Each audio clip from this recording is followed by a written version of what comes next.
Let's start at the very beginning. And when I say the beginning, I mean an era before the show even had a name, before it had a network, before it had a budget, and long before the world was ready for it. Section 1. The origin story. Nobody fully knows. The year is 1992. Two film students at the University of Colorado in Boulder meet in a class. One is studying film, one is a math major who has absolutely no business being in the room. The film student is Randolph Severn Parker III, who goes by Trey. The math student is Matthew Richard Stone, who goes by Matt. They bond because they are both, by their own admission, deeply weird people who find the same things funny. Namely, Monty Python, the absurd, the transgressive, and anything that makes the room quietly uncomfortable before erupting into laughter. Trey Parker has already made a student film at this point. It is titled Giant Beavers of Southern Sri Lanka, and it is exactly what it sounds like. It is a Godzilla-style monster movie in which a girl in a beaver costume rampages through a miniature town. His classmates nearly laughed him out of the room. He considered this a success. The two start collaborating. They record voices on the sets of other students' projects because the work is boring and they need something to do.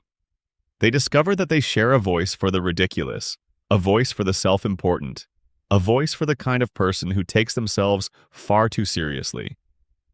These voices will become famous, but right now they are just two guys killing time in the Colorado cold.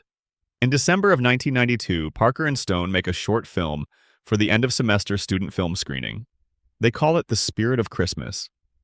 This is not the Spirit of Christmas you may have seen circulating on the internet.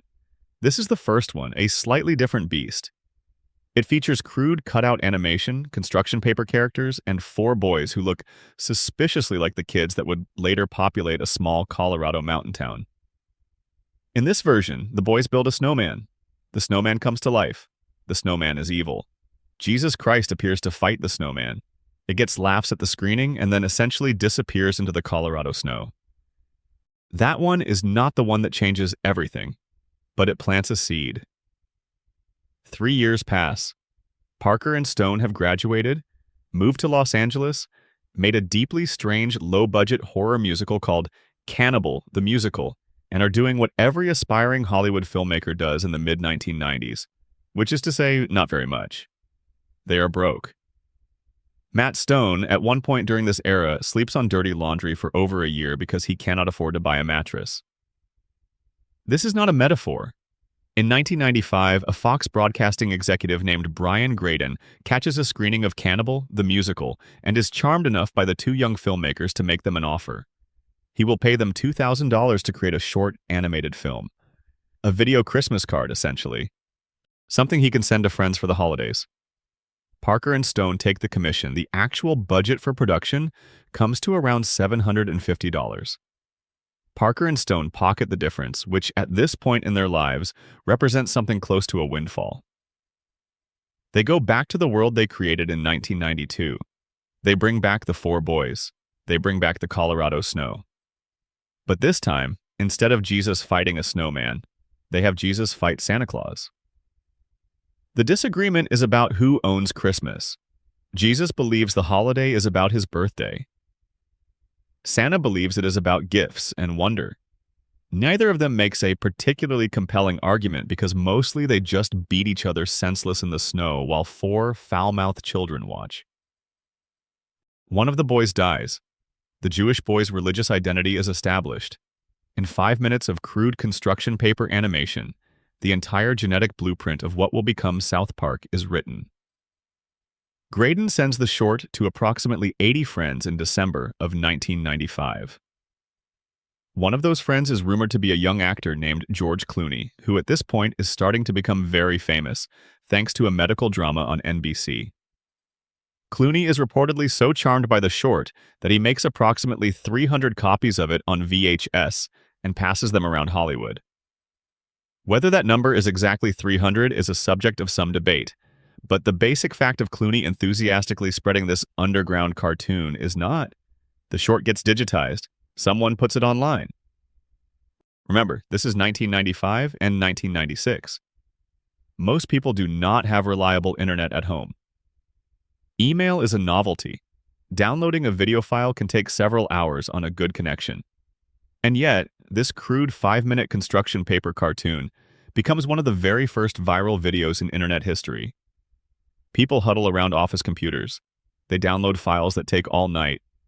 They gather coworkers around monitors to watch a paper Jesus and a paper Santa Claus throw punches, while paper children scream the kind of language that has absolutely no business being in an animated Christmas card.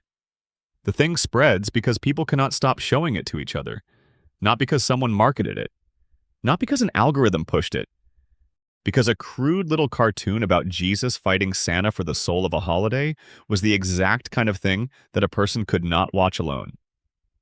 You had to find someone and say, "Have you seen this thing?" And they hadn't, and they needed to. Comedy Central executives see the buzz. A network executive named Doug Herzog watches the short and decides to develop it into a series. Even during early development, there is friction.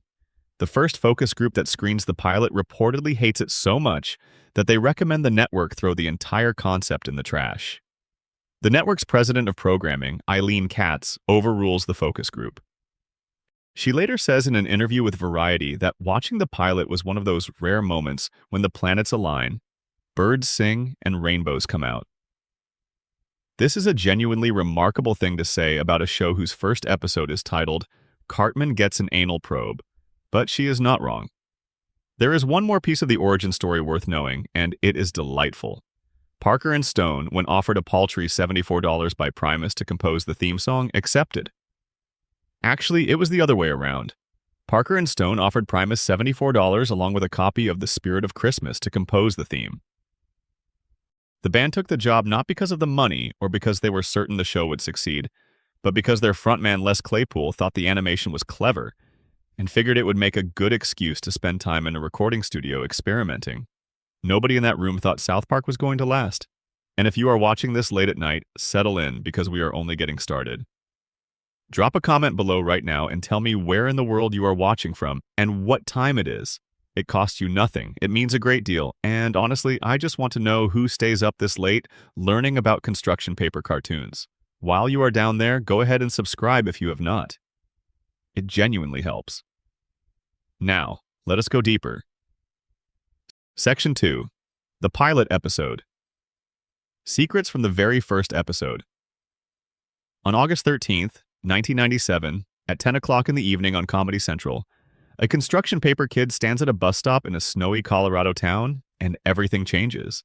The first episode of South Park is called Cartman Gets an Anal Probe, and it is the only episode in the entire run of the series that was genuinely animated using actual physical construction paper.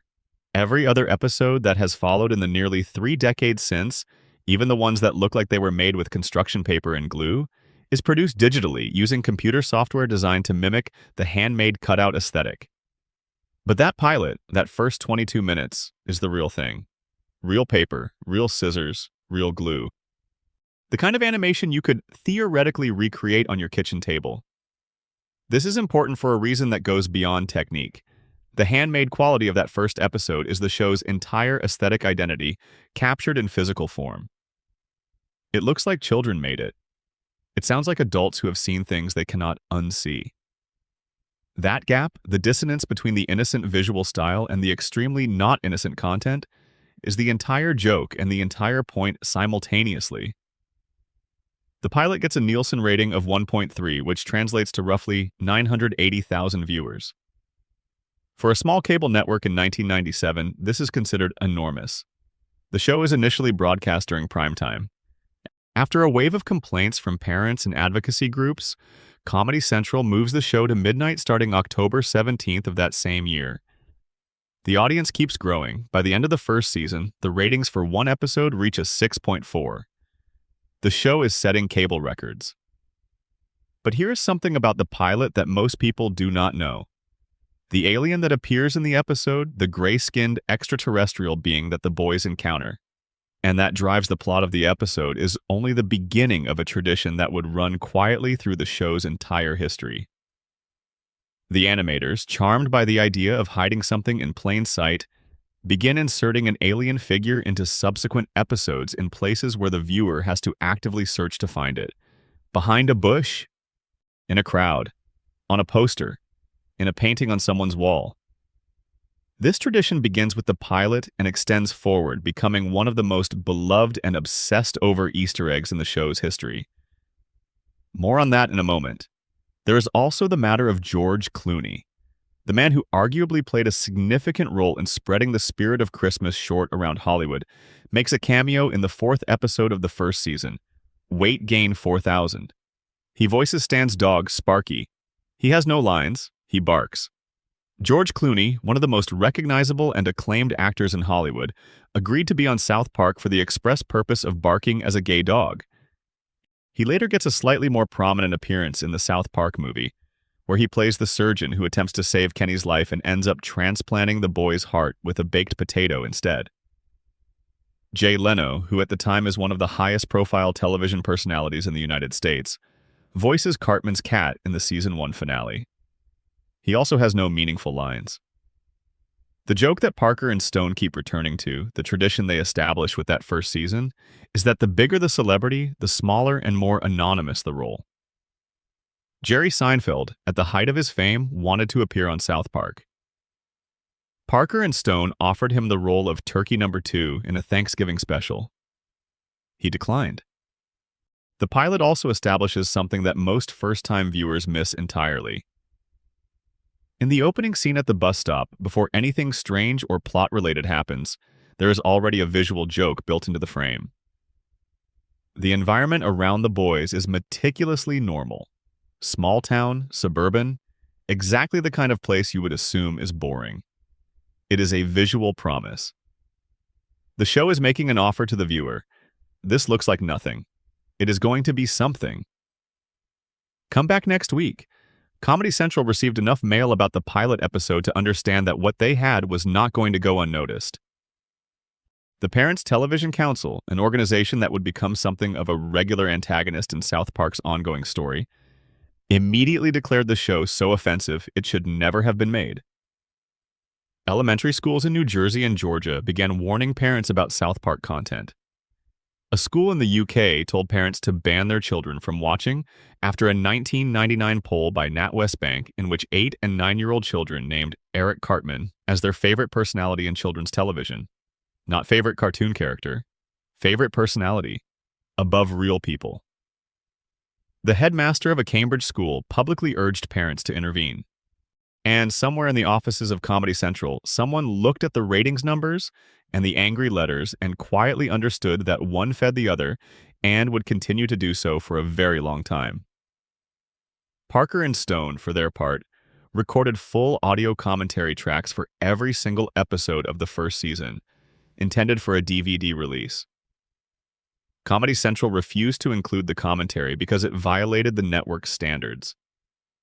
Parker and Stone refused to allow the tracks to be edited. The commentary tracks were eventually released on a completely separate CD, independent from the DVD release. The behind-the-scenes material about the making of the show was too controversial for the network to include with the show. Even the extras were controversial. This should have told everyone exactly what kind of show they were dealing with. Section 3. The Hidden Alien Conspiracy. Let us slow down and spend some real time with the alien Easter eggs, because this is one of those details that rewards the kind of patient, half-awake viewing that this channel is built for. The gray alien, typically rendered in the classic style with a large head, enormous dark eyes, and a slight build that suggests it has never done a single day of physical labor, first appears prominently in the pilot episode. The plot of Cartman Gets an Anal Probe involves alien visitors communicating with South Park's cows, whom the extraterrestrials consider to be the most intelligent species on Earth. The premise is played straight, which makes it funnier. But after that pilot, the aliens start appearing in a different way. They stop being characters in the story and start being secrets inside the frame itself. The animators begin hiding the alien figure in backgrounds, crowds, posters, and incidental objects.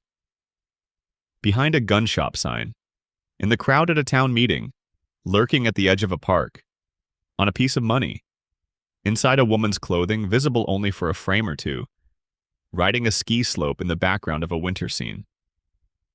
At the height of this tradition in the show's early seasons, the alien figure appeared in nearly every episode. Fans became obsessed with finding them. Online communities formed specifically around documenting alien sightings. Dedicated websites cataloged each appearance with screenshots, timestamps, and frame-by-frame analyses. Comedy Central, recognizing that they had accidentally created a Where's Waldo for adults who watch cartoons at midnight, eventually leaned into it. During the first 7 episodes of Season 12, the network ran an official contest challenging viewers to find the hidden aliens and submit their answers. The tradition tapers off in the later seasons but never fully disappears. Every few seasons, a sharp-eyed viewer will pause their screen and find a familiar gray silhouette lurking in a corner of the frame that nobody was meant to examine that closely. It is a gift from the animators to the obsessives, a little handshake across the screen. The reason this tradition matters beyond its obvious charm is that it reflects something essential about how South Park is made. The show has always been a product of people who care about the details far more than the schedule suggests they should. An episode is written, animated, and delivered in 6 days. That is not a lot of time to hide Easter eggs, and yet they do it anyway. Because Trey Parker and Matt Stone and the team around them understand that the difference between a show people watch and a show people study is exactly that kind of detail. The alien in the corner of the frame that nobody asked for. The tiny joke that requires a pause button to appreciate. The alien tradition also connects to one of the show's overarching pieces of mythology that runs quietly beneath the surface of dozens of episodes. The 2014 video game South Park: The Stick of Truth revealed that the alien visitors are not random background decoration. They have a reason for being on Earth. Earth, according to the game and several episode-level hints scattered through the show's run, is an intergalactic reality television program. The alien visitors are not invaders or explorers. They are the production crew. They are standing in the background of episodes because they are filming the episode. They are camera operators and directors and producers on the set of the most-watched program in multiple galaxies. This means that every alien Easter egg in the history of the show is technically in-universe consistent. The aliens in the crowd at the school gymnasium are not a background joke. They are there because they are doing their jobs. The Season 2 episode City on the Edge of Forever contains one of the most concentrated clusters of alien sightings in the show's history. The episode is structured as a series of flashbacks, and the production team seemingly decided to use the flashback format as an excuse to hide multiple alien figures across different scenes in the same episode. There is reportedly an alien in a tennis painting in the background of one scene, another appearing at the edge of a crowd, and a third integrated into the environment so subtly that it took the fan community several viewing sessions to confirm its presence. The DVD releases for the early seasons contain their own hidden alien Easter egg. On the second season, Disc 3, there is an alien figure hidden behind a bush in a menu screen. Fans discovered that if you highlight a specific episode title in the menu and then navigate down to the alien, pressing enter triggers a secret menu containing additional content not listed anywhere on the packaging. The physical media became an extension of the show's Easter egg tradition. The hunt did not stop when the episode credits rolled. The aliens appearing in the Comedy Central Find the Alien contest during Season 12 drove a particular surge of dedicated screenshot farming. Fans reported pausing episodes frame by frame to catch aliens that appeared for literally a single frame in the middle of a crowd scene or transition shot. One appearance, reportedly visible for a fraction of a second in a crowd behind the mayor, was only confirmed after multiple independent viewers submitted screenshots of the same frame from the same episode. This level of obsessive attention, applied to something that the average viewer would never notice at normal playback speed, is exactly what the show quietly encourages. It rewards the people who are paying close attention. It gives them something the casual viewer will never find. There is also this. The alien tradition began as something almost accidental. An animator put the figure in a background shot as an in-joke for the crew. Nobody told them to do it. Nobody asked for it. It was a private joke that somehow became one of the most iconic recurring traditions in the show. This is how a lot of the best things about South Park happened. Not through planning, but through someone in the room deciding to do something funny for no reason other than that it was funny. Section 4. The Real People Behind the Boys. There is a version of understanding South Park that stops at the surface. 4 boys in a Colorado town. crude animation, profanity, controversial subjects. This is the version that most critics engaged with in 1997, and it is, to put it gently, incomplete. Because every major character in South Park is grounded in something real.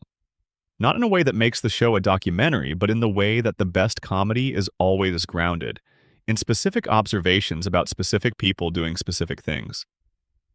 Let us start with Stan Marsh. Stan is based on Trey Parker himself. This is not a subtle connection.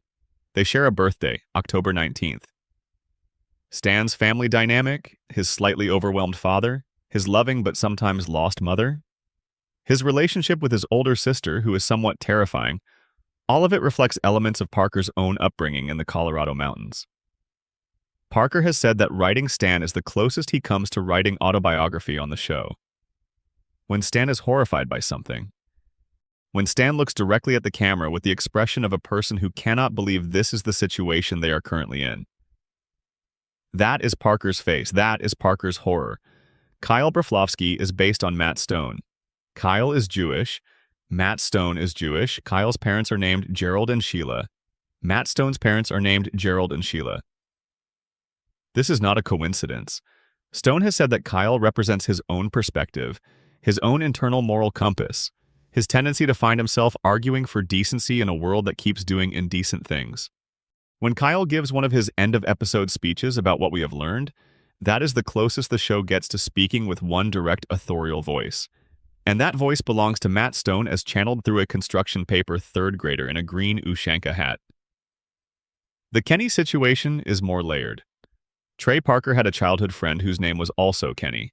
This real Kenny was, by Parker's description, the poorest kid in the neighborhood.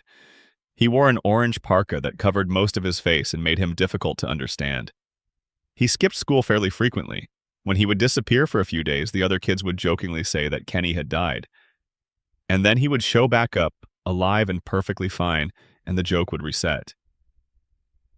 The real Kenny grew up, survived to adulthood, and presumably has fairly complicated feelings about the fact that his childhood presence is now referenced in an Emmy-winning animated series that has been on the air for nearly 3 decades. Cartman's name comes from a real person. Parker attended a 1995 Super Bowl party with his collaborator Jason McHugh and some friends from McHugh's high school days. One of those friends was a man named Matt Cartman, who was described by people present as obnoxious, overweight, and renowned for his cutting remarks. At some point during the game, Cartman tried to initiate high fives after a big play and was rebuffed. Someone at the party yelled, "Shut up, Cartman!" Parker, from the corner of the room, called out Cartman. That's the perfect name for the fat kid. And so one of the most enduring and complex characters in American animated television was named after a man at a Super Bowl party who got denied a high five. Cartman's personality, however, is a different story. The character is deliberately constructed as what Parker and Stone describe as a little Archie Bunker, a reference to the loudmouthed, bigoted patriarch of the 1970s sitcom All in the Family. Parker and Stone are genuine fans of that show and of the way it handled difficult material through character, letting Archie Bunker say terrible things while simultaneously making clear through the narrative that Archie Bunker is often wrong. Cartman is built on the same architecture, except that he is 8 years old and the narrative does not always correct him as swiftly as Archie's liberal son-in-law did. The reveal about Cartman's father, which stretched across seasons and became one of the show's great long-form mysteries, contains a piece of lore that connects directly to Cartman's most infamous act. In Scott Tenorman Must Die, the Season 5 episode in which Cartman engineers the murder of Scott Tenorman's parents and feeds them to Scott in a bowl of chili. The horrifying twist is that the episode later reveals in Season 14 that Scott Tenorman's father, Jack Tenorman, was actually a former player for the Denver Broncos who was also Cartman's biological father. This means that when Cartman arranged for Scott's parents to be killed, he arranged for his own father to be killed. And then he fed his half-brother a bowl of chili containing their shared parent. The episode retroactively becomes darker than it already was, which takes some doing. Butterscotch is based on Eric Stowe, the animation director for South Park and a longtime friend of both Parker and Stone. Stowe met Parker in middle school and they bonded in choir. Parker and Stone would imitate Stowe's slightly high-pitched, innocent voice in the studio for amusement, calling him Little Buddy, which became Mr. Butters, which became Butters.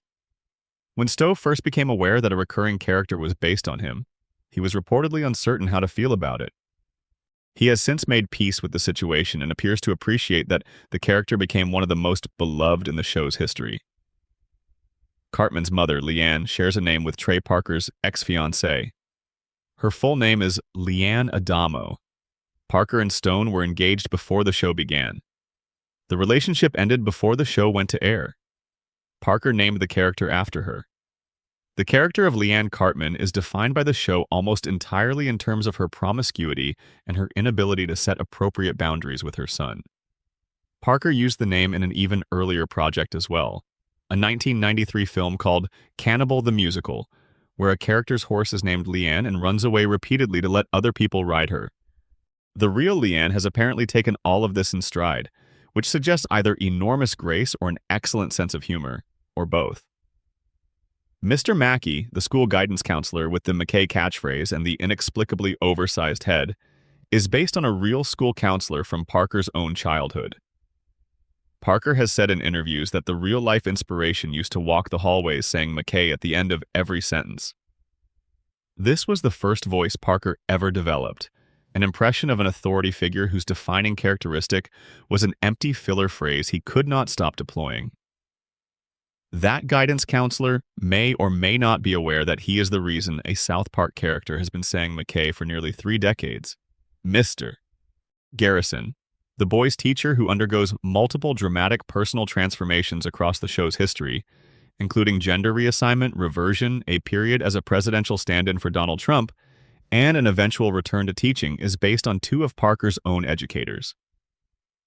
The character takes his posturing from a British literature professor Parker had in college, and his habit of using a puppet to communicate with students from a real kindergarten teacher who walked the halls with a puppet named Mr. Hat. Parker has said that he found something uniquely fascinating about an adult who processed the world through a puppet. He was not wrong. Section 5. Kenny McCormick and the Full Mythology of Death. Every casual viewer of South Park knows that Kenny dies. It is the most immediately accessible running gag in the show's history. Stan shouts, "Oh my God, they killed Kenny!" Kyle shouts, "You bastards!" The death is usually gruesome and usually absurd. Kenny is back at the bus stop the following week, wearing his orange parka, apparently unaffected. What most casual viewers do not know is that the show eventually builds an entire mythology around why this happens. And that mythology is woven through multiple seasons, several episode arcs, and one of the show's most ambitious long-form storylines. The first casual explanation comes in the season 5 episode Cartman Joins Nambla, which gives us our first in-universe hint about the mechanics of Kenny's immortality. Kenny dies during the episode, as he frequently does. Shortly afterward, his mother gives birth to a new Kenny, who is dressed in the characteristic orange parka and grows to his usual age almost immediately. Kenny's father looks at the situation and says, "God, this must be the 50th time this has happened." His wife replies, 52nd. The implication is clear. This has happened before, many times. The parents are aware of it. They are not particularly disturbed by it because at this point it has become routine.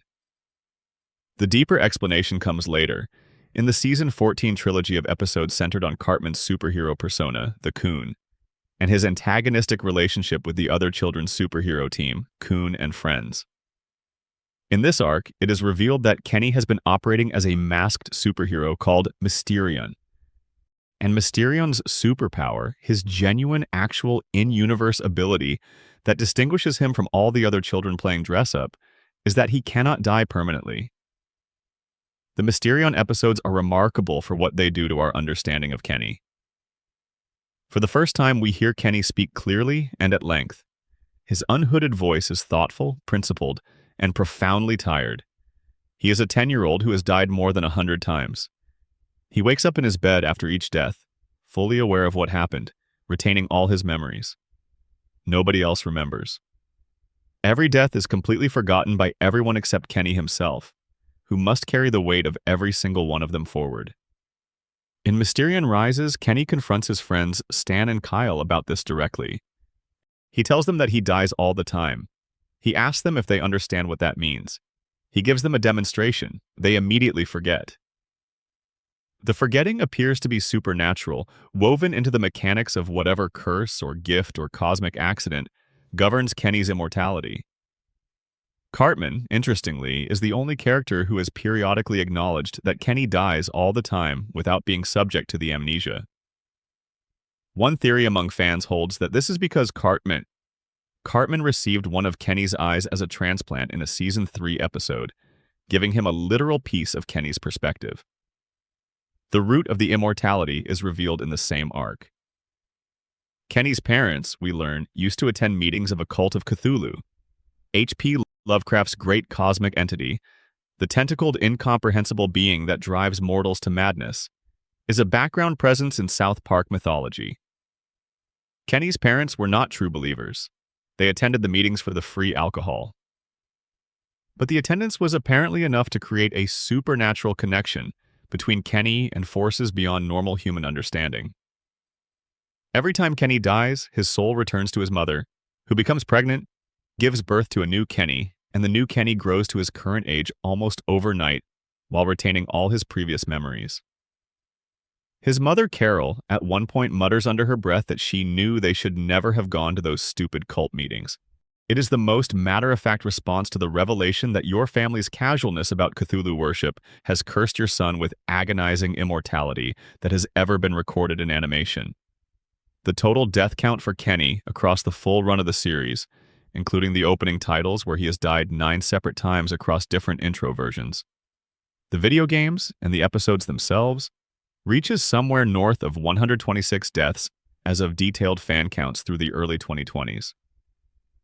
Each death is different. He has been run over by buses, stampeded by cattle, disemboweled, shot, decapitated, electrocuted, crushed, turned into a duck-billed platypus and then shot, laughed to death in one notable episode, and in at least one case simply exploded for reasons that were never made entirely clear.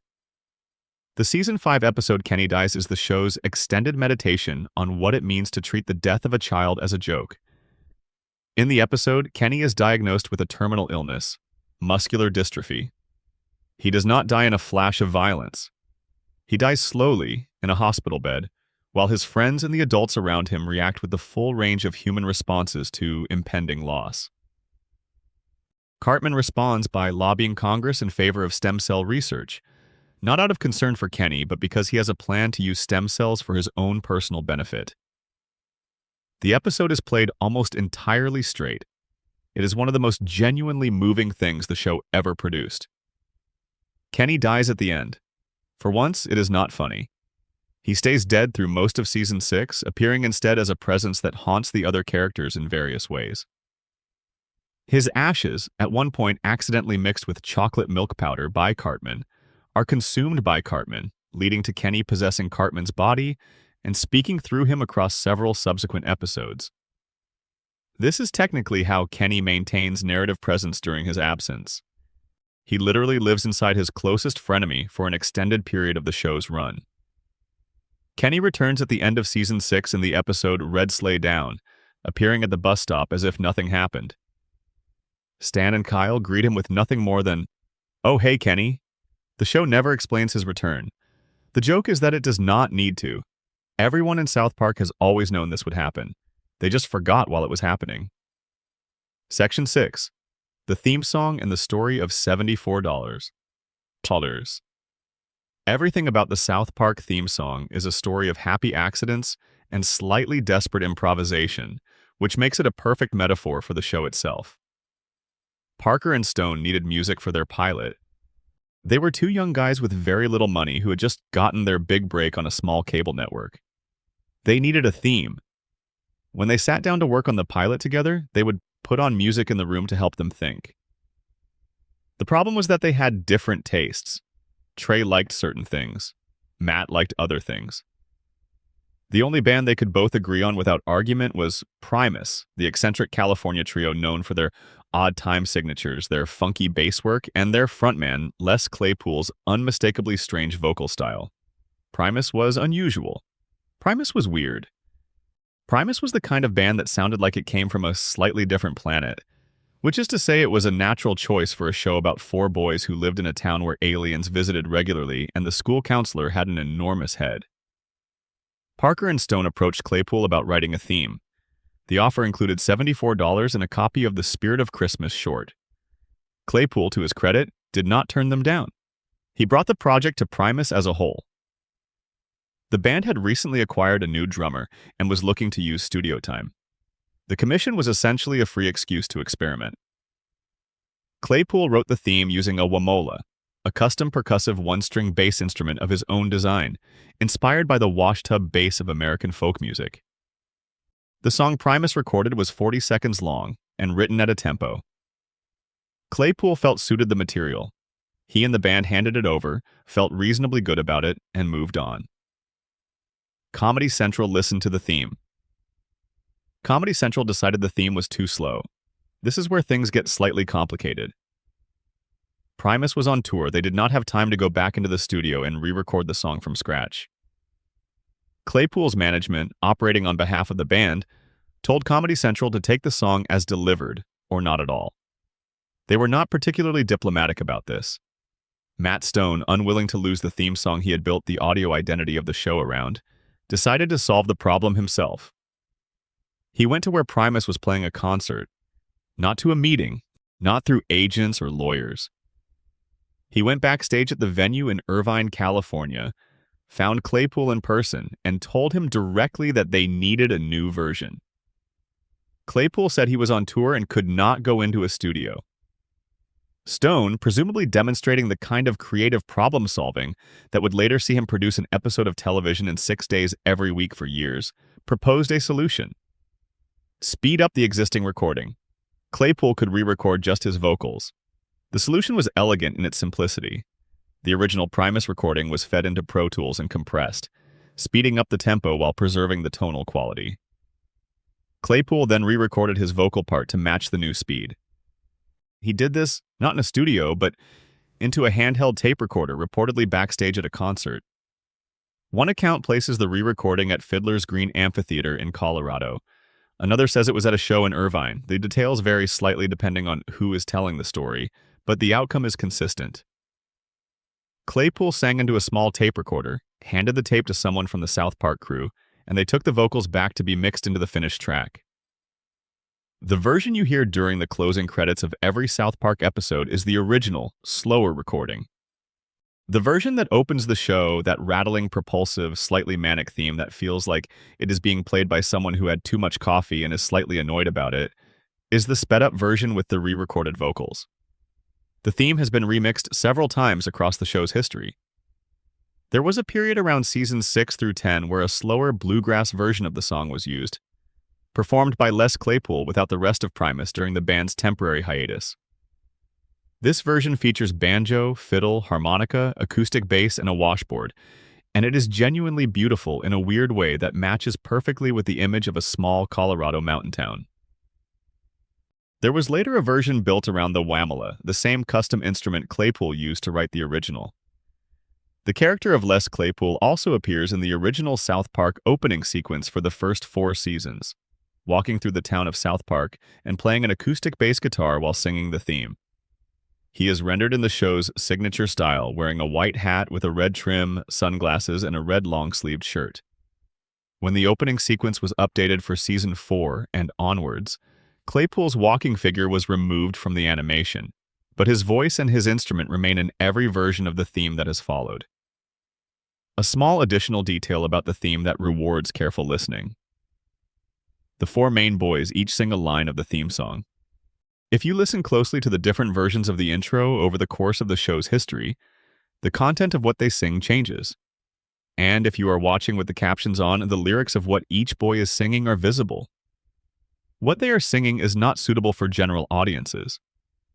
Parker and Stone wrote extremely inappropriate things for their fictional children to apparently say in the theme song of a nationally broadcast television program, and the show ran for years before most people were aware of this, because the voices are sufficiently muffled by their parkas.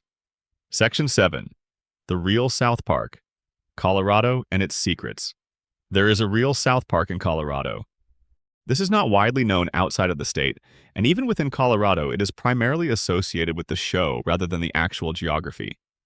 But the real South Park is a genuine place with genuine history, and it shaped the show in ways that go deeper than just providing a name. South Park, in the geographic sense, is a large alpine grassland valley in central Colorado's Park County. It is surrounded by mountains, including several peaks that reach 14,000 feet. The valley sits at an elevation of roughly 9,000 to 10,000 feet. The landscape is open and vast, the kind of place where you can see the weather coming from very far away, where the snow arrives early and stays late, and where the sky feels larger than sky should reasonably be. Trey Parker grew up in Conifer, Colorado, approximately 40 miles east of the town of Fairplay, which is the largest community within the real South Park Valley. The connection between Parker's childhood geography and the fictional South Park is not officially confirmed by Parker or Stone, but is accepted by virtually everyone who has looked at it. Fairplay was at one point actually named South Park City, incorporated under that name in 1869 before reverting to Fairplay in 1874. The town's buildings, its A-frame commercial structures along the main street, its mountain backdrop, its permanent sense of being isolated from everything, all of it matches the visual landscape of the show with suspicious precision. There is a pond in Fairplay called Stark's Pond. In the show, Stark's Pond is a recurring location. The boys go there when they need to think. They go there when the town has become too much. They go there for ambiguous reasons that usually become clear by the end of the episode. The actual Stark's Pond in Fairplay sits a few blocks from the main street near Highway 285. It is a real body of water in a real small Colorado town. It looks, to the astonishment of people who visit it for the first time, exactly like the animated version. Fairplay also has both a South Park Middle School and a South Park High School. There are businesses along its main street that bear an uncanny resemblance to establishments in the show.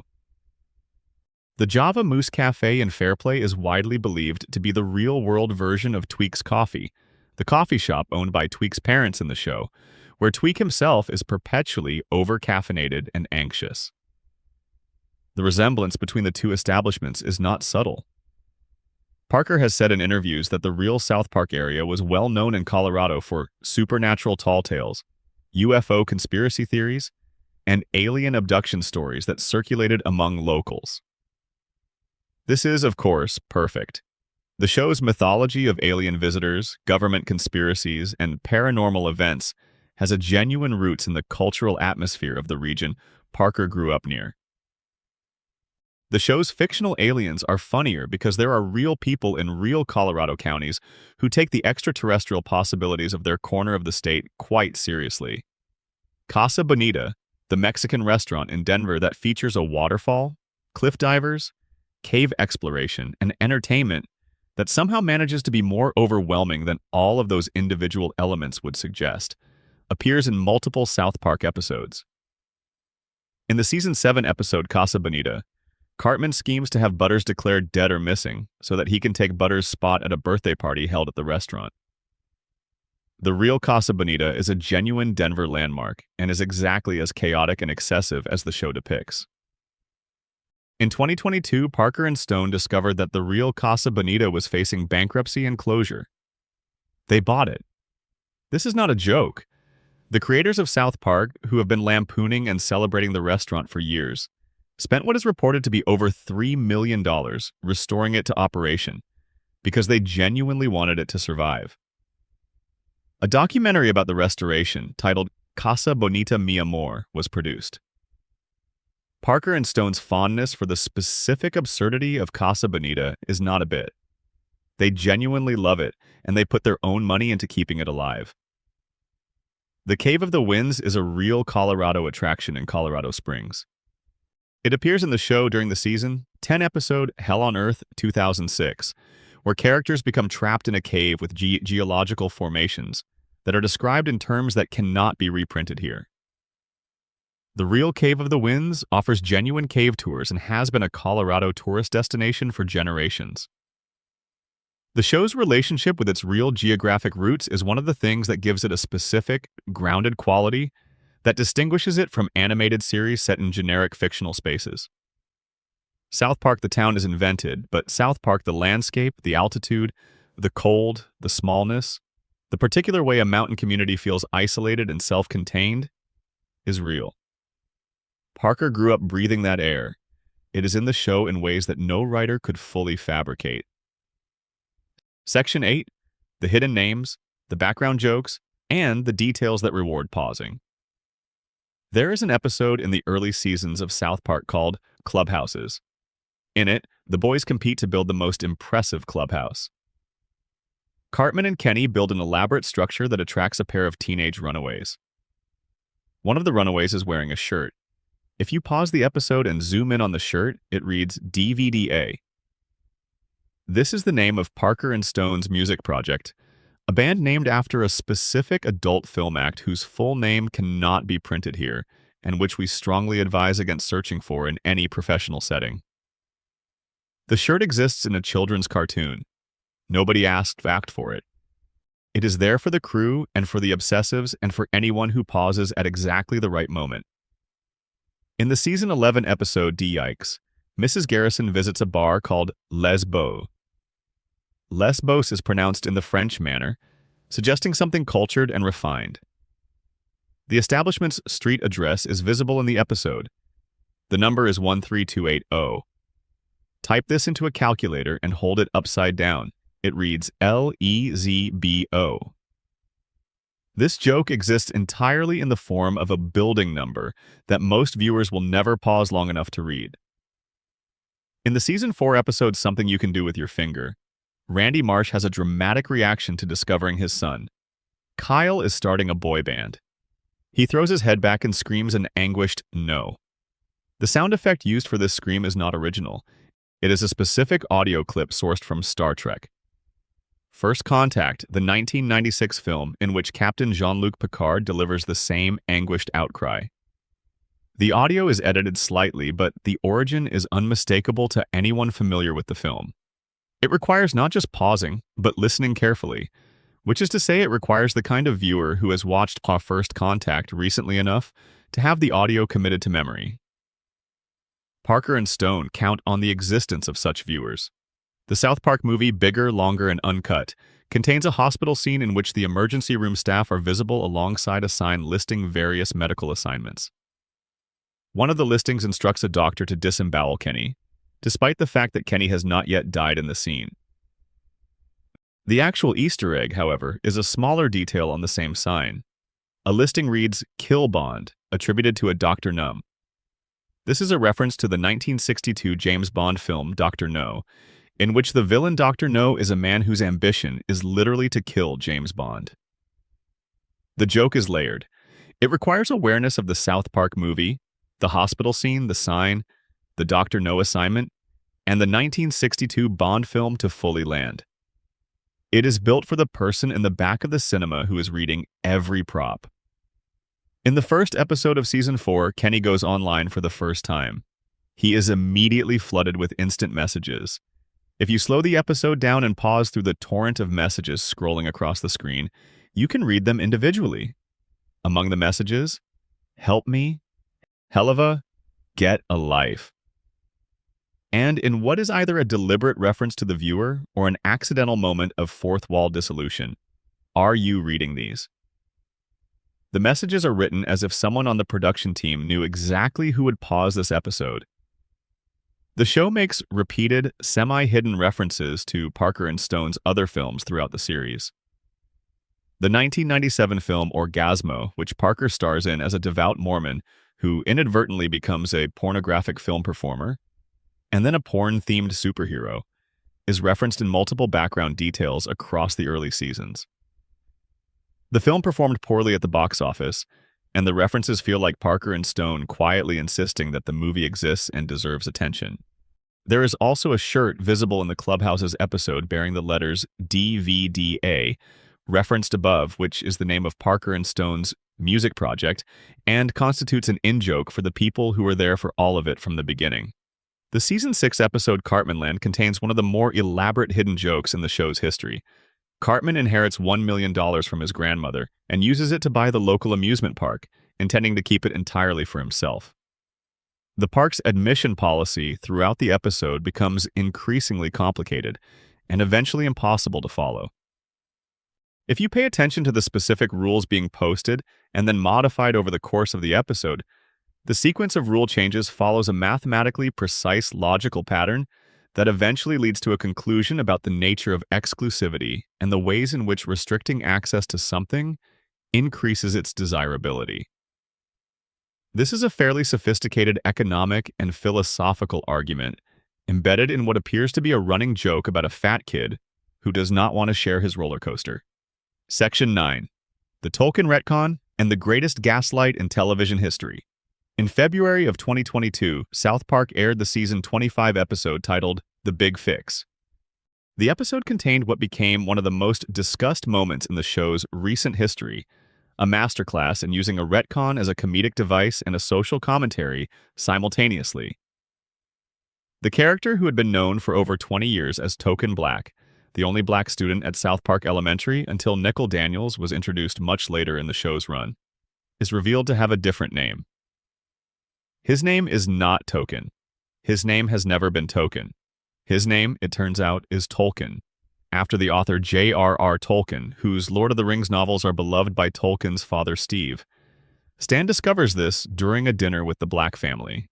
He learns that everyone else in their social circle has known this for years. Cartman, despite having worn a t-shirt in a previous episode that read "Token's Life Matters" with a notably incorrect spelling, had his incorrect spelling explained away as Cartman simply being a fool who does not know how to spell his friend's name correctly, which is consistent with Cartman's character.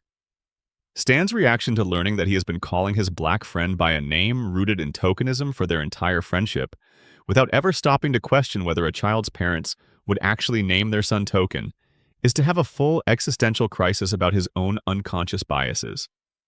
The episode ends with a doctor breaking the fourth wall and addressing the audience directly, asking whether anyone else out there had also thought the character's name was Token, and instructing those people to call a specific hotline number and identify themselves as the problem. The joke works on multiple levels simultaneously. It satirizes the very joke that the show had been running for 20 years, acknowledging that naming the only black character Token was a choice that deserves examination. It does this without apologizing or issuing a formal correction, because apology is not the show's mode. Instead, it turns the examination into a comedy bit that implicates the viewer. If you thought the character's name was Token, you were doing what Stan did, assuming a black child would be named after a social trope without questioning it. But the show then took this joke further than almost any previous South Park bit had gone. The production team went back through the entire archive of the show. Every subtitle, every closed caption, every character listing on the official website, every streaming platform. They changed the spelling from Token to Tolkien throughout the entire back catalog, effectively rewriting history. A viewer who arrives at the show after 2022 and watches every episode in order will encounter a character named Tolkien Black from the very beginning. The previous joke, the name that ran for 20 seasons, has been erased and replaced, and the erasure itself is part of the new joke. This is sometimes described as a South Park version of the Mandela effect, the phenomenon whereby large numbers of people collectively misremember a detail of popular culture. In this case, the misremembering is not accidental, it is manufactured. Parker and Stone engineered a synthetic collective false memory by retroactively correcting their own catalog and then framing the correction as a revelation that the name was always Tolkien, and viewers were simply too biased to read it correctly. The fact that the character's name had genuinely been Token for 2 decades, visible in merchandise, character guides, and the show's own promotional materials, does not diminish the brilliance of the bit. It enhances it. The joke requires the existence of the original joke in order to land. It only works because it is correcting something real. Section 10. The Production Machine and Its Secrets. The most remarkable fact about South Park from a production standpoint is not the content of any individual episode. It is the speed at which each episode is made. Since the 4th season, which began airing in the year 2000, every episode of South Park has been written, animated, voice-acted, and delivered to Comedy Central in approximately 6 days. 6 days from a blank page to a finished episode ready to broadcast to millions of viewers. The documentary 6 Days to Air, directed by Arthur Bradford and first broadcast on October 9th, 2011, captures this process in detail that alternates between inspiring and deeply alarming. Parker pacing the writer's room at 2 in the morning. Voice recordings happening in parallel with animation sequences that are still being completed. The finished episode being transmitted to the East Coast with hours or minutes to spare before broadcast. This production schedule is possible because Parker and Stone have maintained direct personal involvement in every aspect of every episode for the show's entire run. They write, they direct, they voice most of the major characters. In the room where decisions are made, there are no layers of management, no committees, no extended notes processes. A joke is either funny or it is not. A target is either worth hitting or it is not. The episode is either finished or it is not. Parker has described the 6-day process as terrifying and exhilarating simultaneously, the permanent threat of failure and the permanent possibility of something genuinely good, with no time to tell which one it is until the episode airs. This pace is only possible because the show's animation software allows for a speed of production that is genuinely unprecedented in television animation. Traditional animated series like The Simpsons or Family Guy require months per episode, with much of the animation outsourced overseas and extensive revision processes. South Park's visual style, which mimics the look of handmade cutout animation through digital tools, can be produced much faster because the characters are essentially flat geometric shapes, rather than fully rendered three-dimensional figures. When you need to animate a character walking, you are moving a construction paper cutout shape through space. The technical complexity is low. The speed is correspondingly high. The voice recording process at South Park is equally compressed. Parker and Stone provide the majority of male voices on the show. Trey Parker voices Stan, Cartman, Randy Marsh, Mr. Garrison, Mr. Hankey, Mr. Mackey, Jimmy Valmer, Clyde Donovan, Timmy, Twang Lu Kim, Steven Stotch, and many others. The range required is remarkable.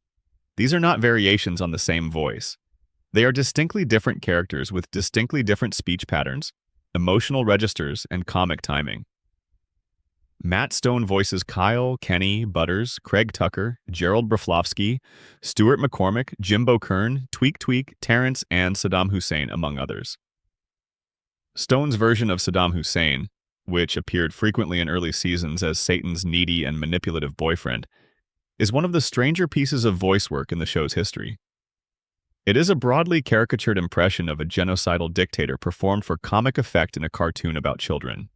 Stone has described the voice as simply trying to make him as annoying as possible. The female voices are handled primarily by April Stewart and Mona Marshall. Stewart voices Sharon Marsh, Leanne Cartman, Wendy Testaberger, Principal Victoria, Mayor McDaniels, and Carol McCormick, among others. Marshall voices Sheila Broflovsky, Linda Stotch, and several other recurring female characters. The small size of the cast is central to the show's production speed. When you need a new character to deliver lines, one of the 4 main voice actors simply takes on another voice. One of the show's greatest secrets in terms of celebrity cameos is the consistent policy of giving famous people anonymous roles. The tradition established in the first season with Jay Leno voicing Cartman's cat and George Clooney voicing Stan's dog became a running meta joke. The more famous you are, the less important the role.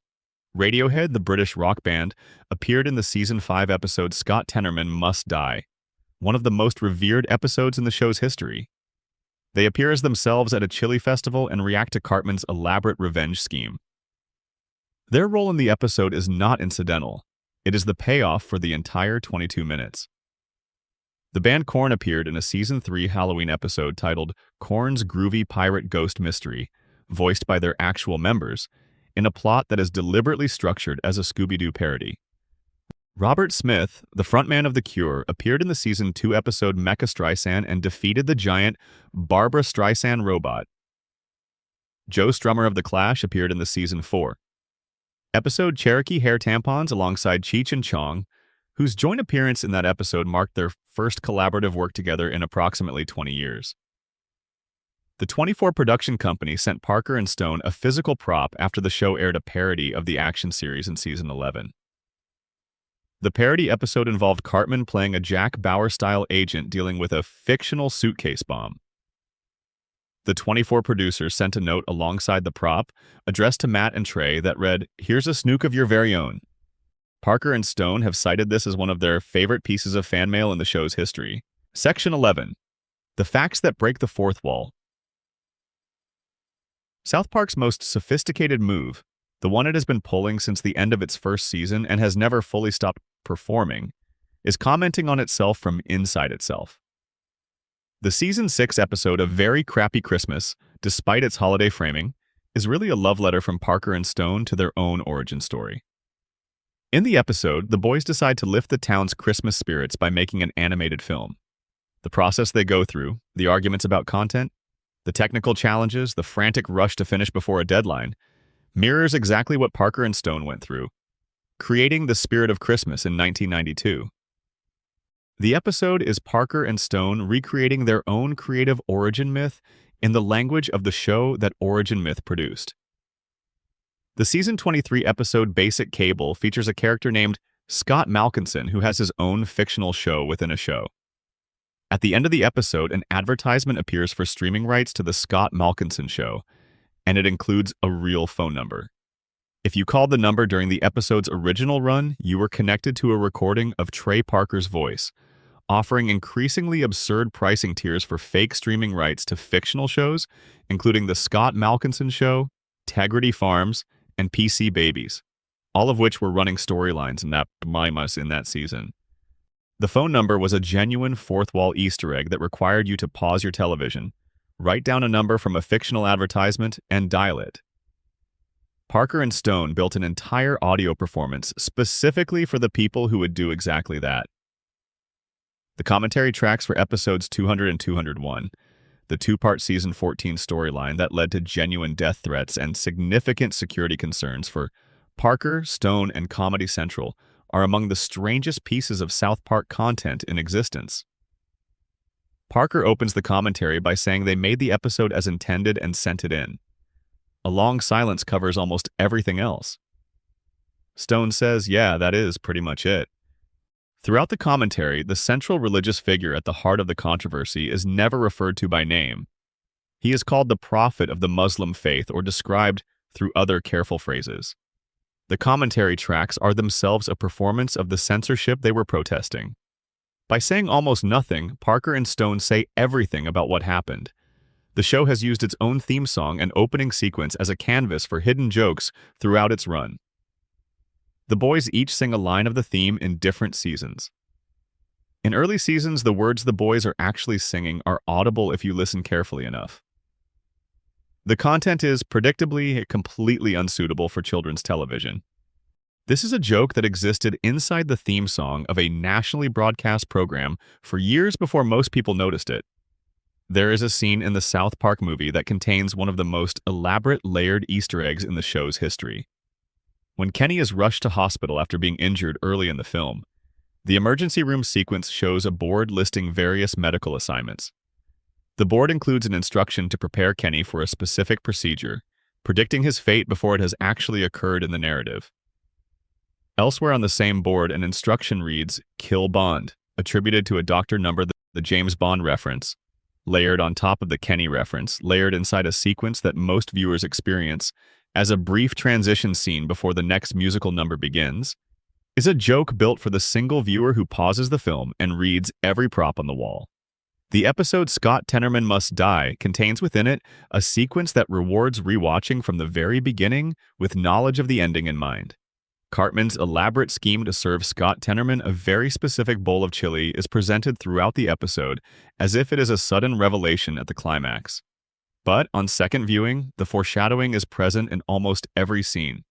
The way Cartman describes his pony problem, the specific way he discusses the farmer whose land borders the field, the precise timing of his suggestion about the chili cook-off.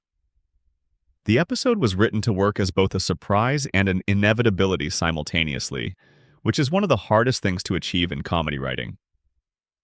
Most episodes that manage it do so by accident. This one did it on purpose. The Season 12 alien finding competition that Comedy Central ran across the first 7 episodes of that season came with an additional detail that most people missed entirely. The aliens hidden in those 7 episodes were reportedly positioned in locations that, if you mapped them against the geography of the animated town and then connected them, formed a recognizable shape. Whether this was intentional design or a pattern that fans imposed meaning onto after the fact is an open question. The willingness to look for the pattern is, in a way, the whole point. Section 12. The movie and its many secrets. The South Park movie took years to fight into existence and about 6 months to nearly destroy. The story of South Park. Bigger, Longer, and Uncut's journey from concept to cinema is a story about 2 young filmmakers who decided that if they were going to make a film, they were going to make it in a way that would be absolutely impossible to ignore.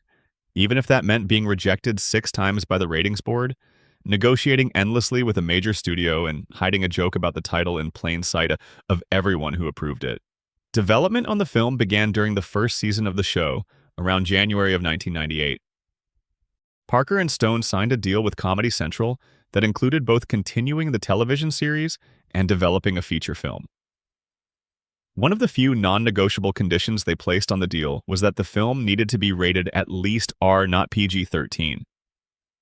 Not a family film. At minimum R, they wanted to do things in the movie that the television show's standards would not permit, and they wanted the freedom to do them without compromise.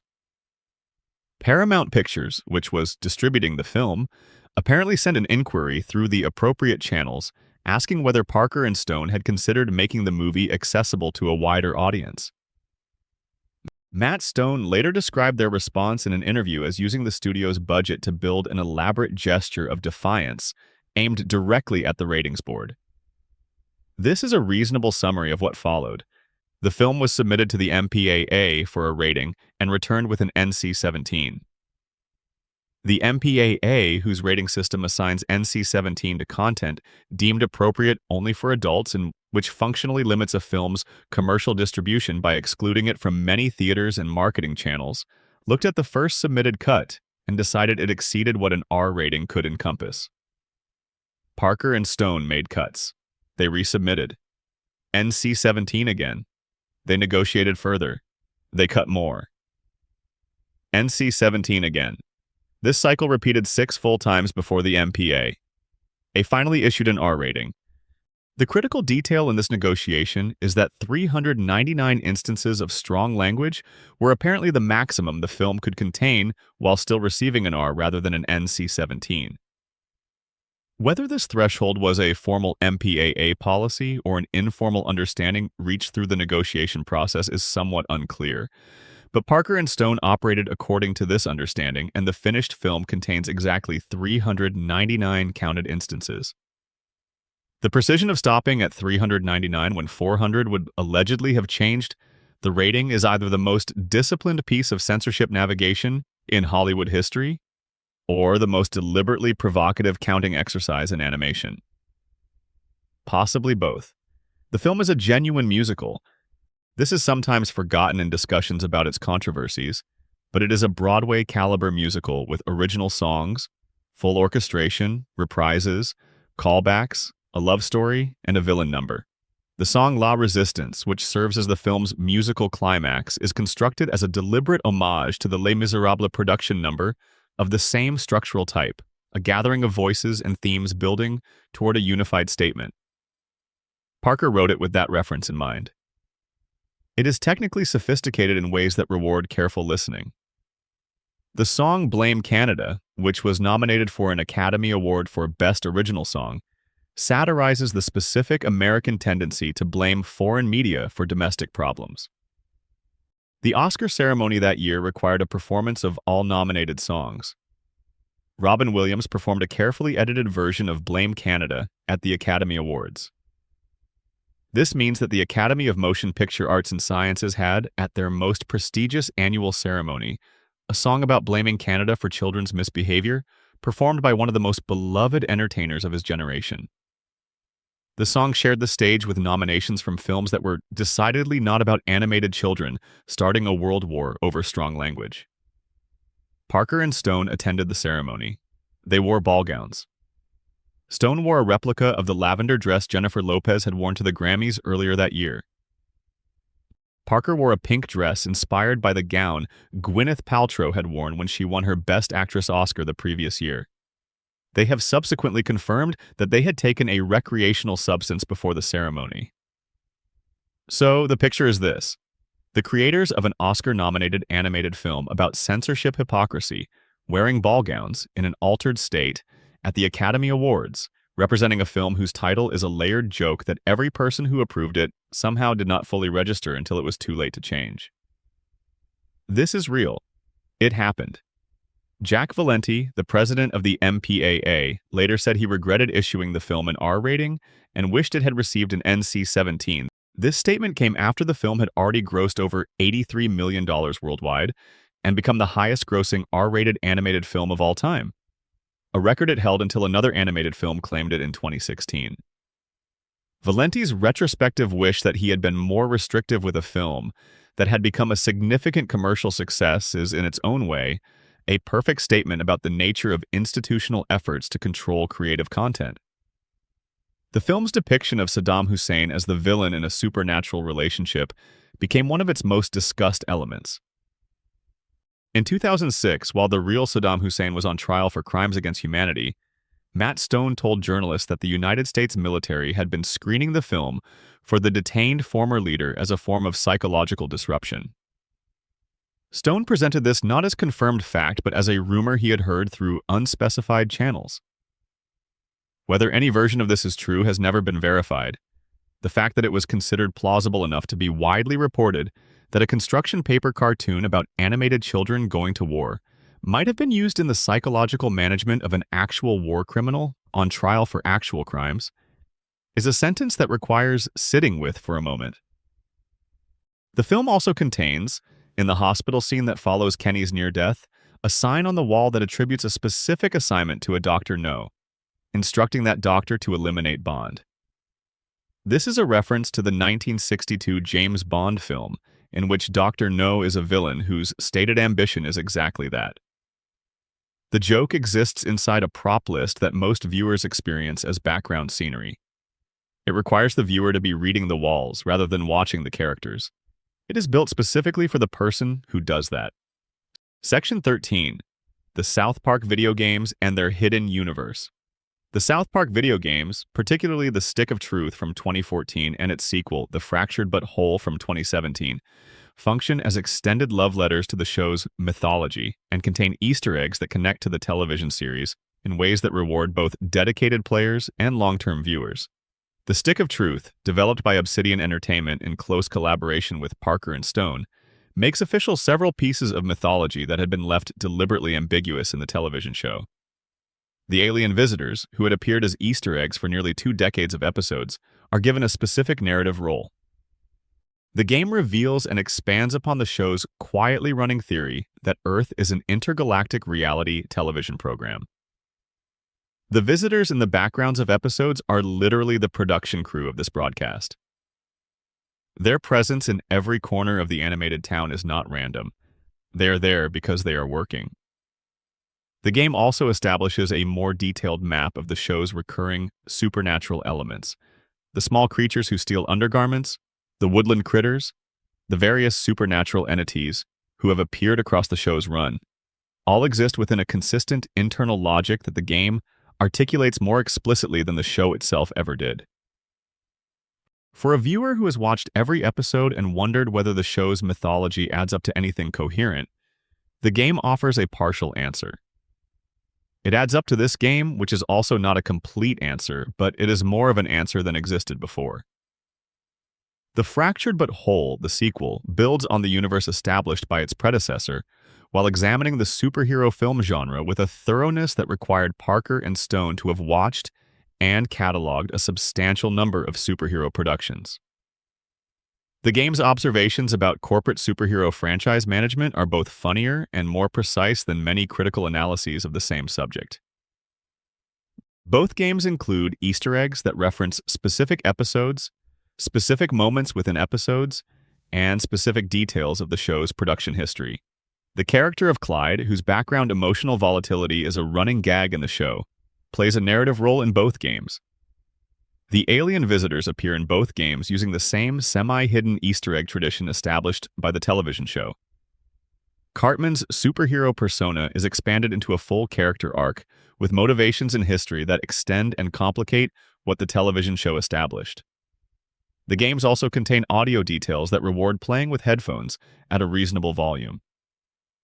Environmental audio in both games includes fragments of conversations between background characters, fragments that contain references to show lore, in-jokes for longtime fans, and occasionally small pieces of additional world-building that do not appear anywhere else.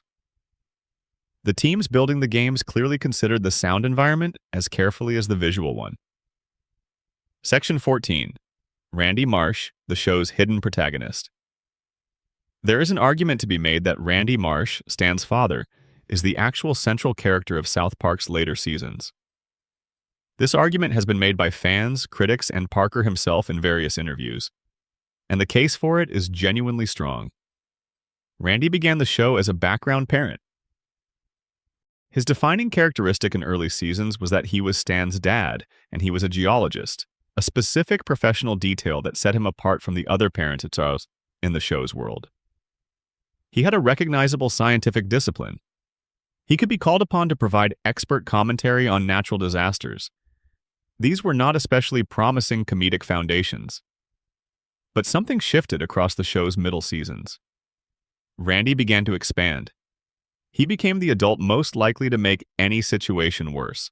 He became the adult whose response to any cultural moment was to become the most extreme version of whatever that moment required. When the town got swept up in a food trend, Randy was swept up hardest.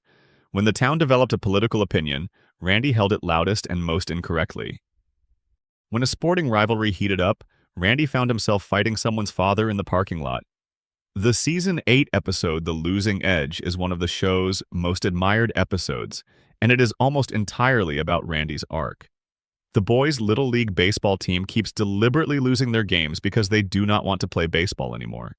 Randy, meanwhile, is having the time of his life getting into confrontations with other parents in the stands and embodying a specific vision of competitive adult behavior that the episode is clearly examining. The episode ends with Randy fighting another father in a full, choreographed, dramatically shot confrontation, while the assembled crowd cheers as if watching an event of genuine importance. It is filmed and scored like an action movie climax. Randy wins. He is celebrated. None of this was the supposed point of the episode, but somehow it becomes the most satisfying element of it. Randy Marsh is beloved because he is the show's most honest portrayal of a specific kind of adult failure. He is intelligent enough to know better and consistently too motivated by social approval and personal comfort to act accordingly. He overreacts to things that do not require strong reactions. He underreacts to things that require firm responses. He throws himself into trends with complete commitment and abandons them with no awareness of the abandonment. He is, in short, a very recognizable kind of person, and Parker voices him with the kind of affection that suggests he finds something in Randy that he recognizes in himself. The Tegrity Farms arc, which began in Season 22 and has continued through subsequent seasons, gave Randy a sustained narrative platform that allowed the show to explore his character more deeply than any previous storyline. Randy becomes a cannabis farmer because he wants to live with integrity. This desire for integrity is immediately complicated by the fact that Randy's definition of integrity is flexible enough to accommodate increasingly self-serving decisions whenever money is involved. The arc is, as Parker has acknowledged in interviews, a parody of their own situation. Parker and Stone, who built their careers on anti-establishment comedy and genuine creative independence, are now wealthy beyond any reasonable measure and have signed contracts with massive corporate entities worth hundreds of millions of dollars. Randy's stated principles and actual behavior are the show's self-aware commentary on the contradiction between Parker and Stone's ideological commitments and their economic reality. They know this. The Randy arc is them making fun of themselves, which is one of the most difficult things for successful people to do genuinely, and one of the most valuable when done well.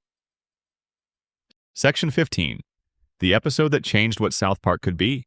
The Season 5 episode Scott Tenorman Must Die deserves more extended attention than it typically receives in the context of Easter eggs and hidden details, because the hidden detail in this episode is not in the background of a frame. It is in the architecture of the episode itself. The episode aired July 11th, 2001. It was written by Trey Parker and is widely considered the episode that fundamentally transformed what the show was capable of. The basic premise involves Cartman being humiliated by a teenage boy named Scott Tenorman and spending the episode attempting to get revenge. Every scheme Cartman attempts fails until the climactic revelation. But the episode's most significant hidden detail is not the ending. It is the foreshadowing. On first viewing, the episode presents itself as a series of escalating failure gags. Cartman tries various schemes involving a pony and a farmer and a local cook-off. Each attempt fails. Scott Tenorman intervenes at each stage. The episode feels, in its first two-thirds like a straightforward reversal comedy in which the would-be villain keeps losing. On second viewing, with knowledge of the ending, the episode reveals itself to be something constructed with considerable care. Every failed scheme is not just a failure, but a piece of the architecture that makes the final scheme work. The pony is not an accidental detail. The farmer is not an accidental detail. The chili cook-off is not an accidental detail. Each element is placed deliberately so that the ending, when it arrives, appears both sudden and inevitable at the same time. The ending reveals that Scott Tenorman's parents have been killed by the farmer, whose property they trespassed on during a chain of events Cartman carefully engineered. Their remains have been incorporated into a chili dish that Scott has unknowingly eaten in front of Cartman, his friends, and the band Radiohead, whom Scott loves and who now look at him with nothing but pity and disgust. Cartman's response to Scott's grief is one of the most memorable moments in the show's history. The joke is not funny in the way early South Park jokes were funny. It is not a crude surprise or a shock delivered for its own sake. It is a dark, meticulously plotted act of revenge enacted by a 9-year-old child, and it lands because of the gap between the scale of the act and the age of the person committing it, but also because of the obvious satisfaction Cartman takes in it, which is a satisfaction the viewer is slightly implicated in by having followed him through the episode. The hidden detail the episode plants across its entire runtime is the revelation that Cartman is capable of this. That behind the petty schemes and the failed plans and the childish behavior is a mind capable of genuine, long-form strategic thinking in the service of genuine cruelty. Every subsequent Cartman episode carries this knowledge forward. The character was redefined in 22 minutes, and the redefinition was hidden inside what looked like a straightforward revenge comedy until it became something else entirely. The Season 14 revelation that Scott Tenorman's father was also Cartman's biological father transforms the episode retroactively. Cartman engineered the death of his own biological father and then arranged for his half-brother to unknowingly consume what remained of their shared parent. This was accomplished through manipulation so elaborate that the show's own writers did not know it was going to be true when the episode first aired. Parker and Stone planted the Cartman's father mystery so deep and resolved it so much later that the connection between the two storylines has retroactively changed the meaning of an episode from years earlier without altering a single frame of it. This is rare in any form of storytelling. It is almost unheard of in comedy. Section 16, 100 Facts and the World They Came From. Let us do something slightly different here and run through a sequence of smaller facts, the kind that do not require extended analysis but that reward the kind of brain that is currently in its most associative, half-asleep state. These are the facts that feel good to hold. Parker and Stone have a music project whose name contains a reference to a specific act from adult films. That name appears on a shirt worn by a background character in the Season 2 episode Clubhouses and has never been officially discussed in any South Park press materials. The show's first episode takes 3 months to produce. Every subsequent episode after the production model is established in Season 4 takes 6 days. The character of Mr. Hat, Mr. Garrison's puppet, is based on a real kindergarten teacher who walked the halls of a school with a puppet and communicated through it rather than speaking directly.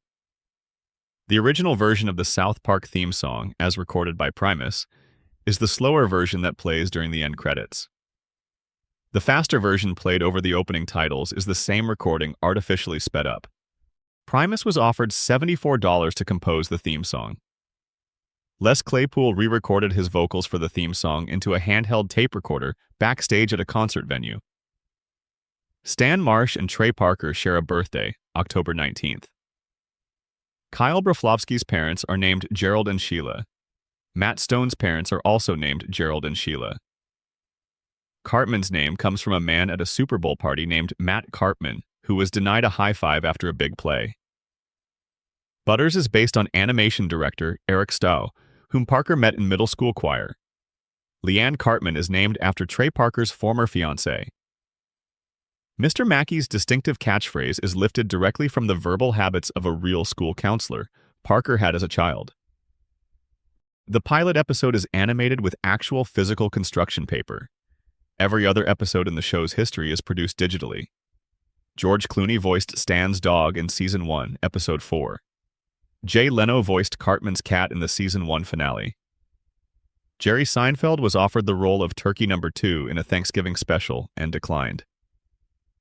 The alien visitors first appear in the pilot episode and have been hidden in episode backgrounds ever since. Comedy Central ran an official competition during the first 7 episodes of Season 12, challenging viewers to find the hidden aliens. The alien visitors are canonically the production crew for Earth, which is an intergalactic reality television program. Kenny has died, across all official counted sources, more than 126 times, as of the most recent complete tallies. Kenny's immortality is connected to a supernatural cult that his parents attended primarily for the free refreshments. Kenny's mother gives birth to a new Kenny each time he dies, and the new Kenny ages to his current age almost overnight. Kenny is the only character who retains memories of his own deaths. Everyone else forgets. Kenny is also a superhero named Mysterion, whose only genuine power is that he cannot stay dead. The real person who inspired the character of Kenny was a childhood friend of Trey Parker who wore an orange parka and skipped school so often that the other kids would joke he had died. The character of Scott Tenorman's father was retroactively revealed to be Cartman's biological father, making Scott and Cartman half-brothers. This means Cartman unknowingly arranged the death of his own biological father and served his half-brother the remains. The South Park movie contains 399 instances of strong language, reportedly one fewer than the threshold that would have guaranteed a more restrictive rating. The movie was submitted to the ratings board 6 times before receiving an R certificate. The movie's original title was South Park: All Hell Breaks Loose. The ratings board allegedly rejected the word hell in the title. Parker and Stone replaced it with a title whose secondary meaning sailed through approval unnoticed. Parker and Stone attended the Academy Awards in formal ball gowns after their film was nominated for Best Original Song. They had taken a recreational substance before the ceremony. Blame Canada was performed at the Oscar ceremony by Robin Williams in an edited version. The ratings board president later said he regretted not issuing the film a more restrictive rating. The film grossed over $83 million worldwide and was the highest-grossing animated film with an R rating until another film claimed that record in 2016. The character previously known as Token Black was renamed Tolkien Black in 2022, and the change was applied retroactively across all subtitles and official materials. Stan and Randy were the only characters in universe who did not already know the name was Tolkien. The episode The Big Fix included a real working phone number that connected to a recorded message from Trey Parker listing absurd fictional streaming prices. The character of Tolkien has been voiced by the show's art director, Adrian Beard, since the year 2000. The town of Fairplay, Colorado was once officially named South Park City before reverting to its current name in 1874. There is a real pond in Fairplay called Stark's Pond that looks almost exactly like its animated counterpart in the show. The real-world Java Moose Cafe in Fairplay is widely believed to be the inspiration for Tweak's Coffee. Parker grew up approximately 40 miles from Fairplay in Jefferson County. Parker and Stone purchased the real Casa Bonita restaurant in Denver in 2022 to prevent it from closing permanently. The Cave of the Winds, which appears in the Man Bear Pig episode, is a genuine tourist attraction in Colorado Springs. The real South Park Valley was known in Colorado for supernatural folk stories, UFO sightings, and alien abduction accounts that influenced the show's mythology. Trey Parker studied both film and Japanese at the University of Colorado and uses accurate Japanese language in the show as a background joke for viewers who speak it. Parker has described Cartman as the character he most identifies with, which says something about Parker and something about Cartman. The commentary tracks for the episodes 200 and 201 are almost entirely silent. Parker opens by saying they made the episodes as intended and sent them in. Everything else is effectively bleeped. The central religious figure at the heart of those episodes is never named in the commentary. He is referred to only by respectful description. Those commentary tracks are themselves a performance of the censorship Parker and Stone were opposing. By saying almost nothing, they said everything. The Season 1 episode titled Death, which aired in September of 1997, used a fictional cartoon called Terrence and Phillip, a show within the show defined by flatulence humor, as a direct mirror for real parents' objections to South Park itself. The fictional parents objected to Terrence and Phillip for the same reasons real parents were objecting to South Park. The show was commenting on its own cultural impact before it had been on the air for 2 months. The pilot was the highest-rated program in Comedy Central's history at the time of its broadcast. The show's theme song runs at a tempo of 144 beats per minute in its broadcast version in 4/4 time. The slower version heard during the end credits is 40 seconds long and was the only recording Primus made before being asked to speed it up. The character of Randy Marsh is voiced by Trey Parker and is widely understood in later seasons to be a satirical portrait of Parker himself. The show has been on the air longer than most of its current viewers have been alive. It was the first weekly program in American television to be rated TVMA. South Park has won 4 Emmy Awards for Outstanding Animated Program. The Imagination Land trilogy won a separate Emmy for Outstanding Animated Program for programming 1 hour or more in 2008. Blame Canada received an Academy Award nomination for Best Original Song in 2000, making Parker and Stone among the very few creators of adult animated comedy to receive an Oscar nomination.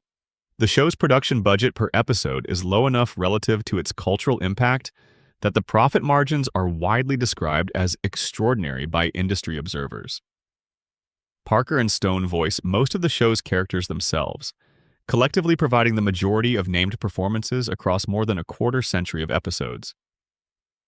The show has generated controversy, legal threats, diplomatic incidents, and official government statements in multiple countries, and has never been canceled. And all of it started with 2 film students in Colorado who needed to fill a few minutes of screen time at an end-of-semester screening, and decided that what they really wanted to make was a short film about Jesus fighting a snowman. Section 17. The Things South Park Got Right. There is a tendency in discussions of South Park to focus on the controversies, the times it swung too hard, or hit the wrong target, or produced something that aged badly. This is fair. The show has a long record, and not all of it is defensible. But the inverse is also worth articulating. The things South Park got right. The calls it made, sometimes years ahead of the broader conversation catching up to them. The very first season contained an episode called Big Gay Al's Big Gay Boat Ride, which aired September 3rd, 1997. In this episode, Stan's dog is revealed to be gay. Stan takes the dog to Big Gay Al's Big Gay Animal Sanctuary, where Al is a cheerful, openly gay man who rescues animals from similar situations. The episode presents Al and the sanctuary with straightforward warmth. Al is not a punchline. He is not a lesson. He is simply a man who is gay and who runs a boat ride and who is, by all available evidence, having a genuinely wonderful time. The episode received a nomination from the Gay and Lesbian Alliance against defamation for Outstanding Individual Episode in 1998. South Park, the show that parents were warning their children about, received recognition from a major civil rights advocacy organization in its very first season. The episode Best Friends Forever, which aired in 2005 and won an Emmy, engaged with the Terry Schiavo Right to Die case with a nuance that much of the actual media coverage of the case lacked. The episode used the structure of the controversy, the fight over a feeding tube, the celebrity attention, the political involvement, to make a genuine argument about personal dignity and the selfishness that can attach itself to public advocacy. Kenny, in a vegetative state, becomes the focus of a national media event. The episode is uncomfortable and precise and, in retrospect, correct in ways that news coverage of the real situation often was not. The Man-Bear-Pig correction in 2018 stands as one of the show's most remarkable acts of genuine self-examination. For 12 years, South Park had depicted concern about climate change as the province of the paranoid and the attention-seeking, embodied in the character of Al Gore and his obsessive warnings about a fictional creature. The 2018 two-part episodes brought Man-Bear-Pig back, made him real and genuinely devastating, and had the boys apologize to Al Gore directly. Gore, being Gore, accepted the apology in the most grating way possible, which is to say he accepted it while making it about himself. The course correction acknowledged a decade of error without trying to erase it, and the acknowledgement was as funny as the original joke had been. This is a difficult thing to pull off. The show's treatment of Scientology in the episode Trapped in the Closet put the actual stated beliefs of that organization on national television in a way that no other mainstream media outlet had attempted before. Stone described in interviews that everyone in Hollywood was afraid of the organization because they were aggressively litigious. South Park aired the episode regardless. The fallout was significant and extended. But the episode opened a conversation that contributed meaningfully to a broader public reassessment of how certain institutions use legal pressure and social influence to shield themselves from scrutiny. The episode Ba Sha Nya Yi Banned in China from season 23 is perhaps the most consequential thing the show has ever produced in terms of moving a real conversation forward. The episode depicted Hollywood's self-censorship for the Chinese market so precisely that it became a reference point for journalists, politicians, and critics discussing the practice in the weeks and months that followed.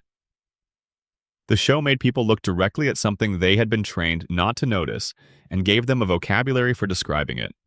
Parker told the New York Times at some point in the show's recent history that politics had become pop culture. This is an astute observation, but it runs in both directions. Pop culture also became politics.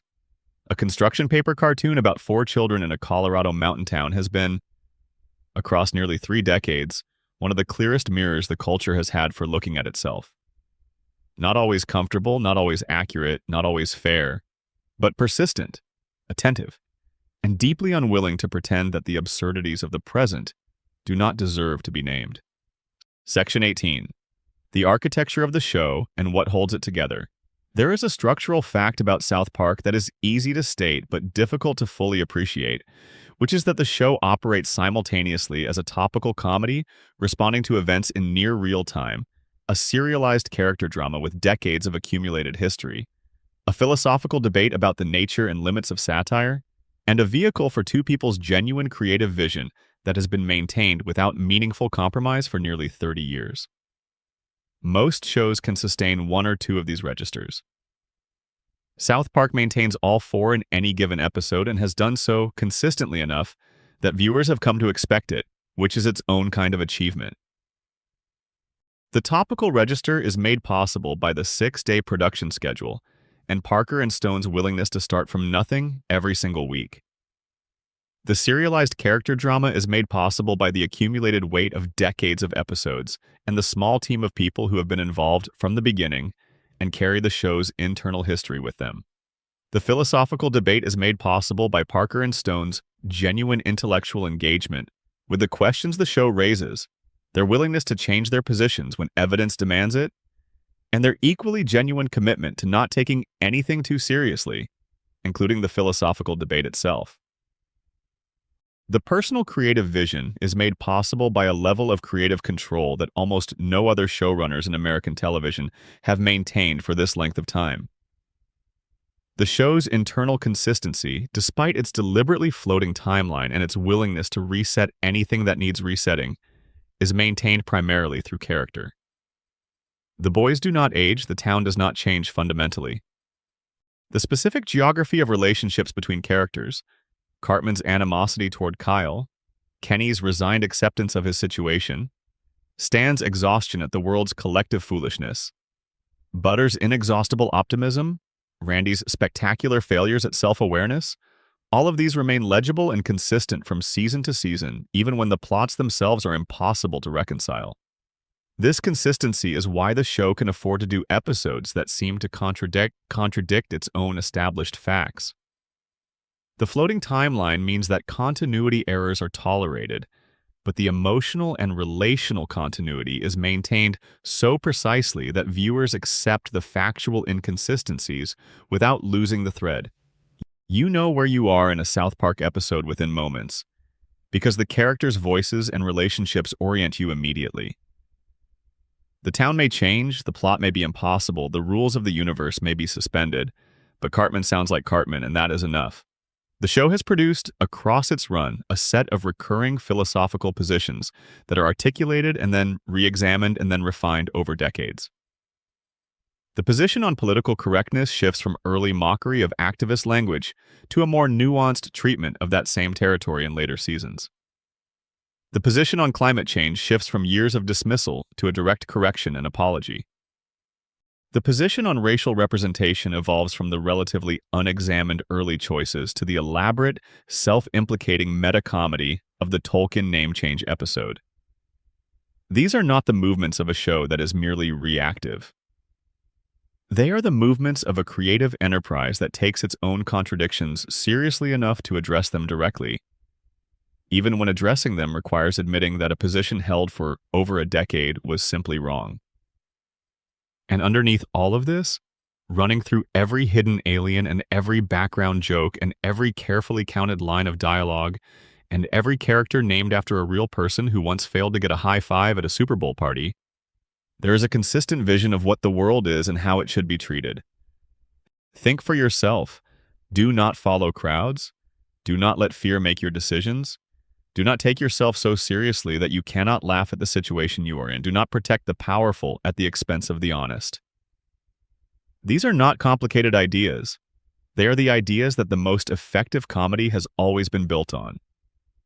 South Park has been building on them since 1997, with construction paper and relentless production schedules and $74 paid to a band that did not believe the show would last, and it is still building. If you have made it this far, you are either asleep, in which case these words have done exactly what they were meant to do, or you are awake and have spent the last stretch of time learning things about a show made of paper. Either outcome is perfectly fine. Both outcomes are, in their way, exactly what this channel is here for. Leave a comment. Tell me your time and your place. Tell me which fact landed differently than you expected. Tell me if there is a South Park deep dive you want to explore further, because there is always more. This show has nearly 3 decades of material, and we have only touched the surface of what lives inside it. Subscribe if you have not already. It costs nothing. It genuinely helps, and it means that more of this exists in the world. Sleep well. Watch your backgrounds carefully. The aliens are probably there somewhere.